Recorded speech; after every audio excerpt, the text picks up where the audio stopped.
विभीषण जी ने कहा इसलिए कठिन है कि जहां वो रहती हैं अशोक वाटिका में, उसमें पुरुषों का प्रवेश नहीं है, महिलाओं का प्रवेश। केवल राजा यहाँ का जो रावण है उसने संविधान बनाया, वो स्वतंत्र है, वो जा सकता है। वो संविधान का पालन नहीं करता है, वो जा सकता है, लेकिन अन्य पुरुषों का प्रवेश नहीं हो सकता है। अन्य पुरुषों का प्रवेश वर्जित है, महिलाएं जा सकती हैं। हनुमान जी बोले तो एक बात बताओ, पुरुषों का प्रवेश वर्जित है। अब हनुमान जी ब्राह्मण से सीधे बंदर बन गए, बोले बंदर का प्रवेश। विभीषण जी बोले बंदर को तो कोई रोक ही नहीं सकता है, बंदर के लिए कोई रोक टोक नहीं। हनुमान जी बोले तो हम वानराणाम धीशम, यही तो है बंदर। अब बंदर का तो प्रवेश नहीं, बोले बंदर का प्रवेश तो कोई रोक ही नहीं सकता है, बंदर का प्रवेश कौन रोकेगा, अब आप जा सकते हो। हनुमान जी बोले तो चलें। विभीषण जी बोले रुको रुको, प्रवेश तो मिल जाएगा लेकिन समस्या बढ़ जाएगी। क्या बढ़ेगी समस्या? विभीषण जी ने कहा कि मैंने सुना है कि सीता जी बंदर के फोटो को देख करके बेहोश हो जाती हैं। सीता जी बंदर का चित्र देख करके बेहोश हो जाती हैं। चित्र लिखित कपि देख डराती, बंदर का फोटो देख करके अयोध्या में बेहोश हो गई थी। बंदर का चित्र देख करके आप तो साक्षात हो और चित्र नहीं विचित्र हो।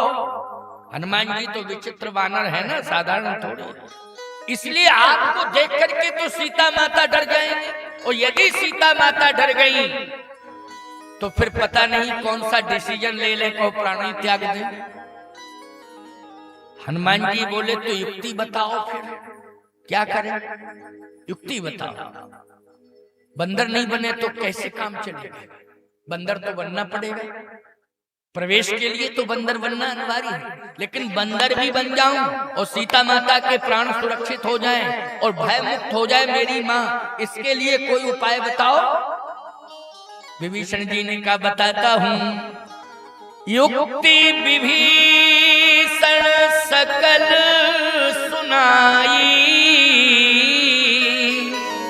चले पवन सुत विदा कराए। युक्ति, विभीषण ने युक्ति बताई। क्या? मैंने अनुभव किया है कि आपकी वाणी में आकर्षण है,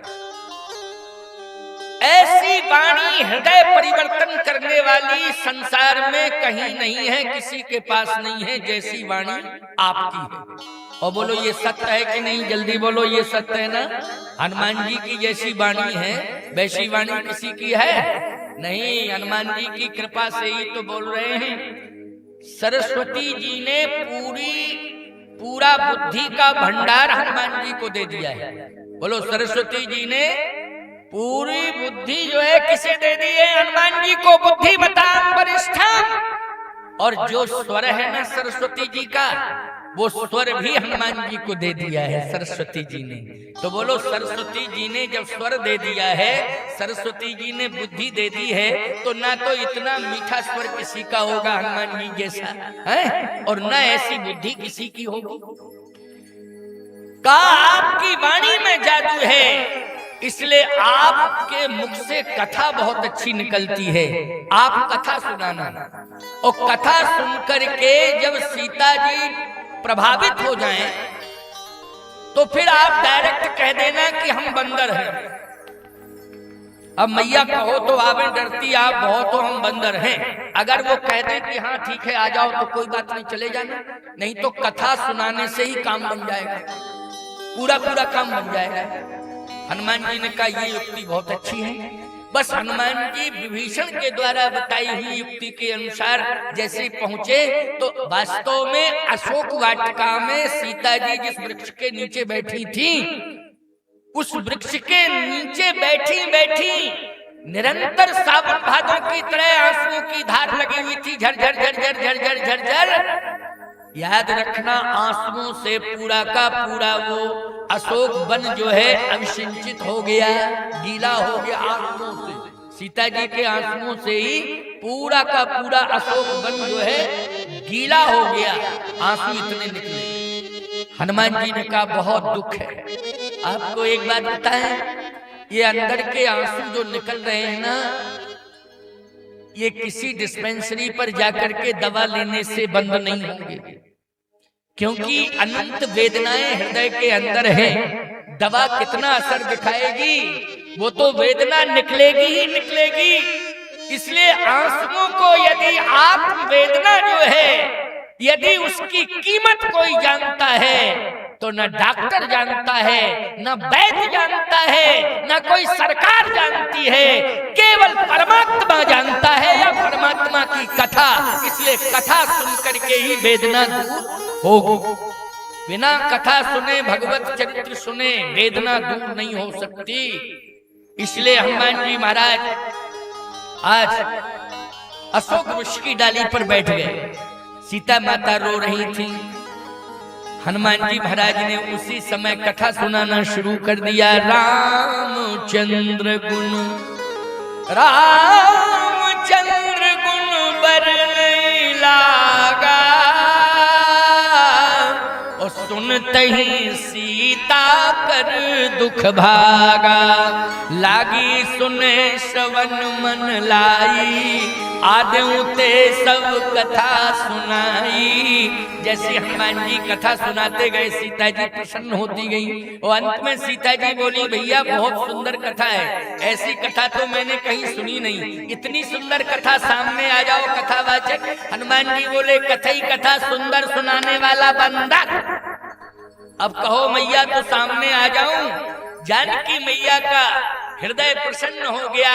जानकी मैया ने कहा कि रूप से हमें कुछ लेना देना नहीं है कि तुम सुंदर हो कि बंदर हो, हमें तो तुम्हारी वाणी, तुम्हारा दिव्य संदेश आज बहुत बड़ा परिवर्तन कर रहा है, मेरे हृदय की वेदना को समाप्त कर रहा है। इसलिए जिसकी वाणी सुंदर है और जिसकी वाणी से कथा निकल रही है, जो हृदय परिवर्तन कर रही है, निश्चित रूप से वाणी इसलिए सुंदर है क्योंकि वो जितेंद्रिय है। जितेंद्रियम बुद्धिमताम वरिष्ठम, जो संयमी होता है उसी की वाणी में प्रभाव उत्पादकता होती है। इसलिए तुम्हारे जैसा जितेंद्रिय भी संसार में कोई दूसरा नहीं है। सामने आ जाओ, प्रकट हो जाओ, मेरे सामने आओ, सामने आओ।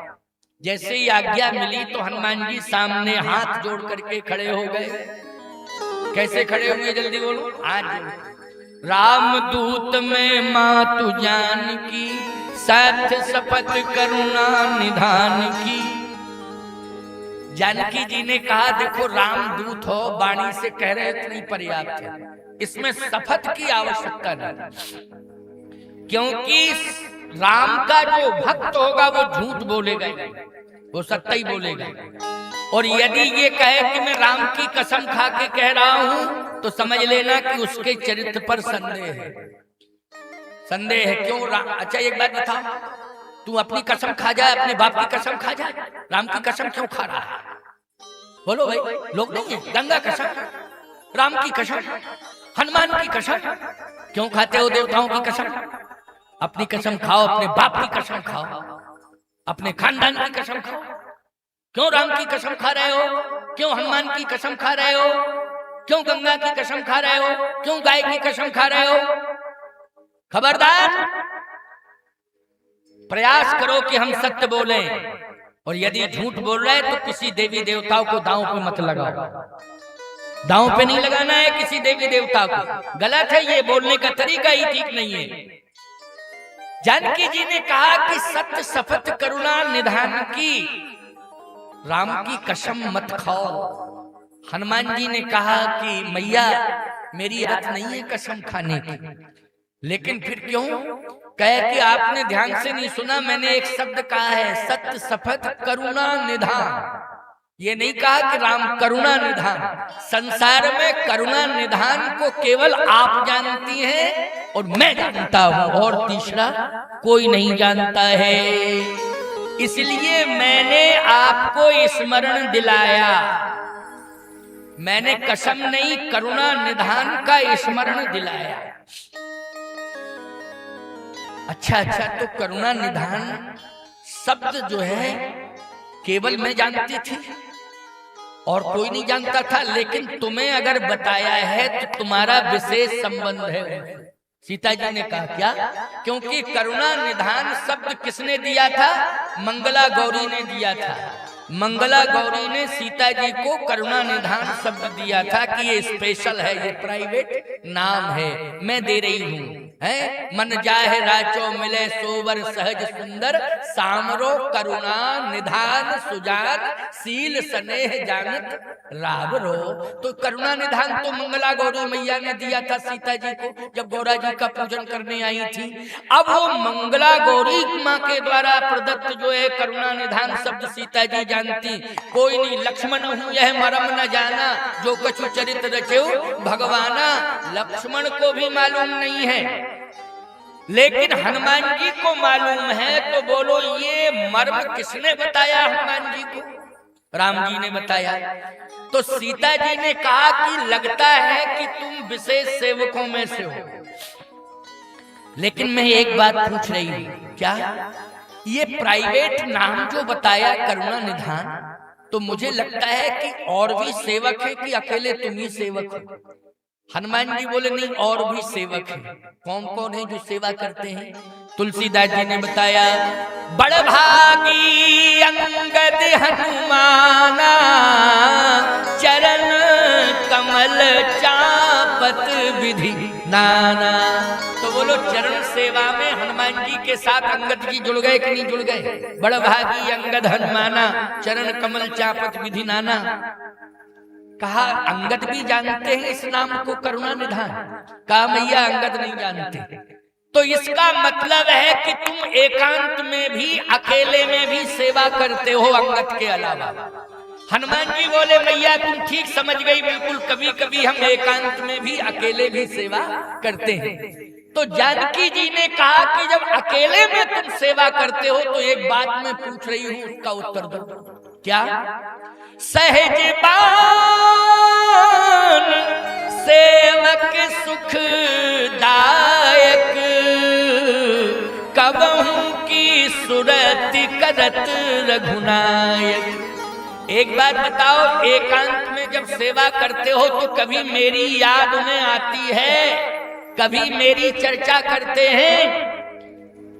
हनुमान जी बोले अगर साथ में नहीं लाए होते तो क्या उत्तर देते? और मैया ने ऐसा प्रश्न कर दिया कि मेरी याद करते हैं। एक बात बताएं आपको, अभी हनुमान जी की परीक्षा चल रही है। अब अंक अगर अच्छे मिल जाएंगे तो उत्तीर्ण का प्रमाण पत्र जो है मिल जाएगा, और उत्तीर्ण का प्रमाण पत्र माता जानकी देनी अपने साइन करके। समझ गए हो कि नहीं? अब ये परीक्षा चल रही है कि हनुमान जी क्या उत्तर देते हैं। क्या हनुमान जी ये कहेंगे माँ जानकी से कि नहीं आपकी बहुत याद करते हैं, रात दिन रोते रहते हैं? नहीं नहीं बेटा, ये कभी कह ही नहीं सकता है माँ से। बोलो कह सकता क्या? नहीं कह सकता है। बस यही तो परीक्षा है। और याद रखना, लंका में जाकर के हनुमान जी को माँ जानकी ने पुत्र वाला प्रमाण पत्र दिया है। जब हनुमान जी परीक्षा में उत्तीर्ण हो गए, परीक्षा में पास हो गए, तब माता जानकी ने उन्हें प्रमाण पत्र दिया है। और प्रमाण पत्र की वही एक चौपाई है जिसमें हस्ताक्षर सिद्ध हो रहे हैं, वही मानस की चौपाई ही हस्ताक्षर है। इसलिए ध्यान से सुनते जाओ, एकदम क्लियर करने जा रहा हूँ। वैसे 7:30 तो बजने ही वाले हैं, लेकिन क्या करें, अब हमारा तो मन बोलने का होता तो हम बोलते ही रहते हैं, आपका मन सुनने का होता है तो आप सुनते रहते हो। परंतु फिर भी समय की अपनी सीमा है, कुछ समय और ले रहा हूँ, आपको संतुष्ट कर दूं कम से कम। इसके बाद कथा को विश्रामित करूं। और आज शनिवार है तो हनुमान जी का चरित्र विशेष रूप से हो गया। क्यों भाई हो गया ना? क्योंकि आज शनिवार होने के कारण हनुमान जी का चरित्र विशेष रूप से प्रतिपादित किया जा रहा है। क्यों, सुनने में अच्छा लग रहा है कि नहीं लग रहा है? हाँ, सुनने में तो अच्छा लग ही रहा है ना? वाह, आओ सुनो और सुनो अच्छी बात। सहज बान सेवक सुखदायक, कबहू की सुरति करत रघुनायक। हनुमान जी ने कहा कि मैया परीक्षा ले रही है, पिताजी भी परीक्षा ले रहे थे। कहे बल बिरय बेग तुम आयो, हमारे बल विरह का वर्णन करना। और यहाँ माता जी भी परीक्षा ले रही है कि कवों की सूरत करत रघुनायक। इसका मतलब यह है कि माता जी का और पिताजी का डायरेक्ट कनेक्शन रोज का जुड़ा है बातचीत का। ये बातचीत का कनेक्शन रोज जुड़ा हुआ है, इसलिए सेम टू सेम बात हो रही है। बोलो हो रही है कि नहीं हो रही है? हनुमान जी ने कहा अच्छा भैया, हाँ बोलो बोलो। अगर तुम सेवक हो और विशेष सेवा में रहते हो एकांत में, तो हमारा नाम हमारा स्मरण आता है? आता है तो बताओ। हनुमान जी महाराज ने आंख बंद कर ली। जैसे ही आंख बंद की तो सीता जी ने कहा आंख बंद क्यों की? आंख खोलो, बात करो मुझसे, उत्तर दो। आंख बंद क्यों कर ली? हनुमान जी ने कहा मैया आंख बंद मैंने इसलिए की है क्योंकि मुझे सोचने का मौका दिया। अच्छा सोच ले। अब हनुमान जी सोच नहीं रहे थे, आंख बंद करके अंदर चले गए। ये कह रहे थे कि अब बोलो, डायरेक्ट बोलो, क्योंकि इसलिए तो मैं साथ में लाया हूं कि जो प्रश्न ऐसा होगा उसका उत्तर मैं दे नहीं पाऊंगा, डायरेक्ट आपको ही उत्तर देना पड़ेगा। इसलिए मेरे हृदय में बैठे हो, अब आप बोलो, अब आप ही को बोलना पड़ेगा। रघुपति कर संदेश अब, दोहा है ये सुंदरकांड का। रघुपति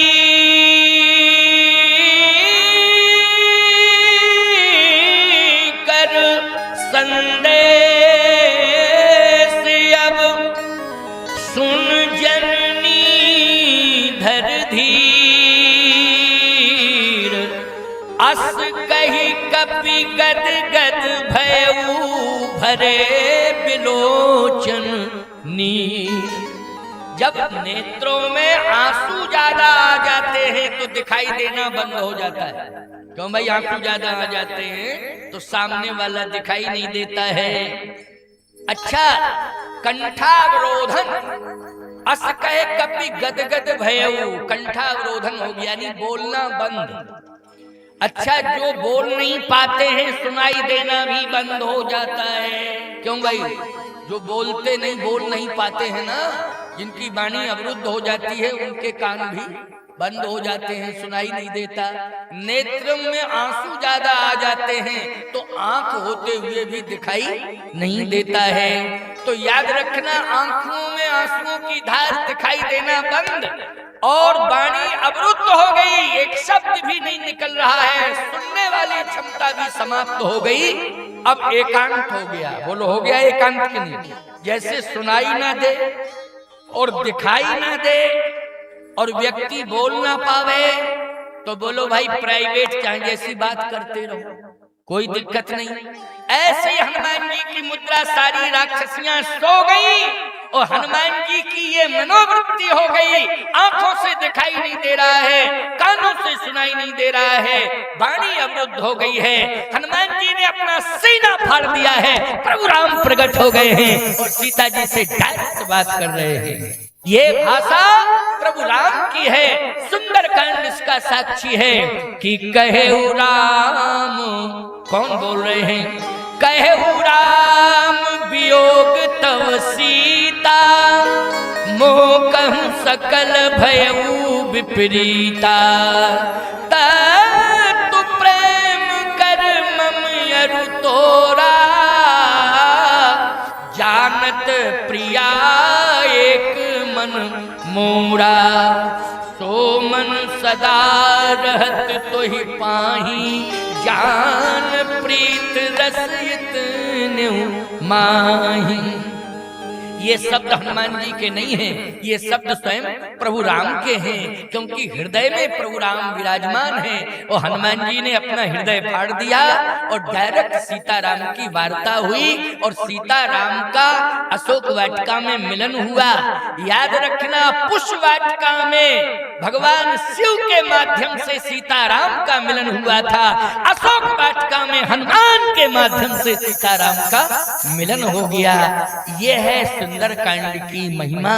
तो कहने का तात्पर्य मेरा यह है कि हम लोगों के जीवन में हनुमान जी महाराज की कथा सुनकर के संयम का संदेश पहुंचना चाहिए।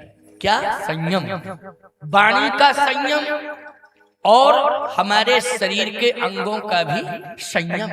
जैसे हमने हाथ किसी पर उठा दिया तो संयम हाथ का बिगड़ गया। बोलो, बिगड़ गया कि नहीं? अगर हमने हाथ उठा दिया तो हाथ का क्या बिगड़ा? संयम बिगड़ गया। अगर हमने गंदी दृष्टि से किसी को देखा तो हमारी आंख का संयम बिगड़ गया। अगर हमने शब्द से गाली दे दी तो वाणी का संयम बिगड़ गया। बोलो, बिगड़ गया कि नहीं? लेकिन हनुमान जी की वाणी का कभी संयम बिगड़ा नहीं, हनुमान जी की दृष्टि का संयम कभी बिगड़ा नहीं। हनुमान जी ने अपने बल का कभी दुरुपयोग किया नहीं है। इसलिए हनुमान जी क्या है? जितेंद्र अतुलित बलधाम हेम शैलावदेहम धनुज बन कृशानम ज्ञान नामक ग्रगण्यम सकल गुण निधानम वानराणाम धीशम रघुपति प्रिय भक्तम बात जातम नमामि। इसलिए हनुमान जी महाराज एक युग में नहीं, दो में नहीं, चारों युग प्रताप तुम्हारा है, प्रसिद्ध जगत उजियारा। साधु संत के तुम रखवारे, असुर निकंदन राम दुलारे। इसलिए हनुमान जी अमर देवता हैं। और श्री जानकी जी ने जब देखा हनुमान जी की परीक्षा पूर्ण हो गई, हनुमान जी ने मर्यादा का पूर्ण पालन कर लिया, तो उसी समय जानकी जी कहने लगी, अजर अमर गुण निधि सुत हो, करई बहुत रघुनायक छोहु। अजर हो जाओ, अमर हो जाओ, सुत सुत सुत माने पुत्र कह करके संबोधित किया। बोलो, पुत्र वाला प्रमाण पत्र मिल गया हनुमान जी को कि नहीं? और सीता माता ने दिया है। इसलिए भैया मैं एक बात कहना चाहता हूं कि पुष्प वाटिका में सीता जी ने सुत वाला प्रमाण पत्र लक्ष्मण जी को दिया था और अशोक वाटिका में सुत वाला प्रमाण पत्र सीता जी ने हनुमान जी को दिया है। इसलिए एक वाटिका के माध्यम से लक्ष्मण जी सुत हैं और दूसरी वाटिका के माध्यम से हनुमान जी सुत हैं। अंतर इतना है कि एक अशोक वाटिका है और एक जो है पुष्प वाटिका है। पुष्प वाटिका में लक्ष्मण सुत बने हैं और अशोक वाटिका में हनुमान जी सुत बने।